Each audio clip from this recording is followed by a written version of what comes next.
ये वीडियो आपको modified ranking scale को भरने के बारे में बताएगी। ये पहला पेज है जिसके अंदर पेशेंट के डिटेल्स भरे जाएंगे। इन सारे डिटेल्स को भरना ज़रूरी है सिवाय ईमेल के, जो कि ऑप्शनल है। ये यूनिक आईडी है जो आपको आपके व्हाट्सएप नंबर पे दे दिया गया है। इस फॉर्म में वीडियो का लिंक भी दिया गया है। यदि आप वह नहीं देख पाए हैं तो इस लिंक को क्लिक कर आप उस वीडियो में पहुंच सकते हैं। ये वीडियो एक थीसिस का पार्ट है, एक स्टडी का पार्ट है। ये स्टडी कैसे की जा रही है, क्यों की जा रही है, इसके बारे में इस लिंक के द्वारा आप जान सकते हैं। आप जब इस चीज़ का कंसेंट देते हैं, इसमें पार्टिसिपेट करते हैं, तो आप कैसे कर रहे हैं, क्या आपकी रिस्पॉन्सिबिलिटीज़ हैं, ये इसके बारे में जानने के लिए इस लिंक पर क्लिक कीजिए। यस दबाने पर आप आगे जाएंगे। अब हम मॉडिफाइड रैंकिंग स्केल के बारे में दोस्तों आते हैं। मॉडिफाइड रैंकिंग स्केल को भरने से पहले आप अपना पेन पेंसिल ले लीजिए, ताकि आप अपने पेशेंट को जब हम बता रहे हैं तभी उनको अपने नंबर असाइन कर सकें। पेशेंट को स्ट्रोक से पहले और स्ट्रोक के बाद उनका कंपैरिजन करना है। 0 अंक हम उनको तब दे रहे हैं यदि पेशेंट को कोई सिम्टम नहीं है, कोई फिजिकल या मेंटल सिम्टम नहीं है।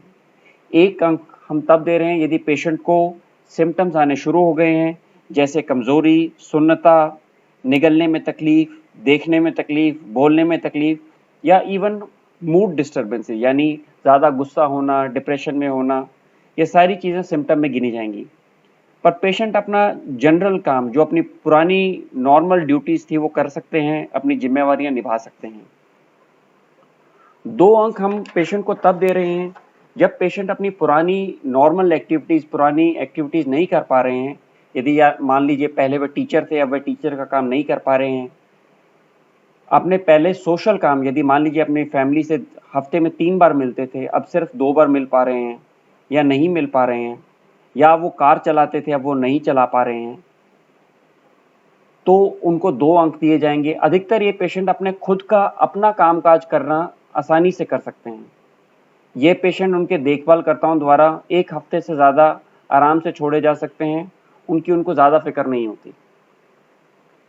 3 अंक हम तब दे रहे हैं जब पेशेंट को खुद का कामकाज में हल्की मदद की ज़रूरत पड़ती है। यूजुअली कुछ कॉम्प्लेक्स काम वह नहीं कर पाते हैं, जैसे खाना बनाना, शॉपिंग करना, झाड़ू पोछा करना, अपना पैसा संभालना, अपने डॉक्यूमेंट्स भरना। पर पेशेंट बड़े आराम से बिना सहारे के चल सकते हैं।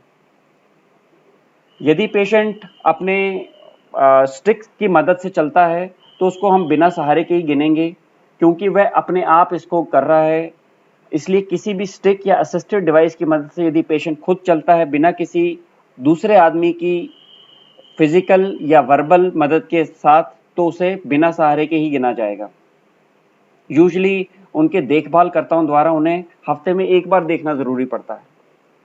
4 अंक हम पेशेंट को तब दे रहे हैं जब वह बिना सहारे के नहीं चल सकता। अपनी स्टिक या किसी भी तरीके के असिस्टिव डिवाइस के बावजूद खुद की शारीरिक ज़रूरतों को बिना सहारे के वह पूरा नहीं कर सकता।